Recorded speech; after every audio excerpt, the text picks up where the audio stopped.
আসসালামু আলাইকুম। আশা করি সবাই কেমন আছেন, অবশ্যই ভালো আছেন। আমিও ভালো আছি আলহামদুলিল্লাহ। তো গাইস, আসছিলাম কাতার রাজধানী দোহায় যে আমার এক বন্ধুকে নিয়ে। তো অবশ্যই কমেন্ট করে জানাবেন আমাকে বন্ধু কেমন লাগছে। তো কাতারের রাজধানী দোহায় এই যে এটা কি টাওয়ার জন্য বলে আমি ভুলে গেছি, এটা দেখার জন্য আসছিলাম। তো গাইস, এখন রাস্তার ওই পারে যাওয়ার কোনো সিস্টেম নাই, ঠিক আছে?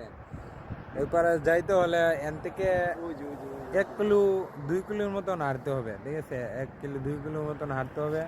তারপর ওই যে অনেক দূর ওই ব্রিজ আছে, ব্রিজের উপরে দিয়া তারপর যাইতে হইবে ওই পারে, ঠিক আছে? আর তারপর ওই যে এই লাইটের সামনে, টাওয়ারের সামনে যে এনে স্টেডিয়াম আছে।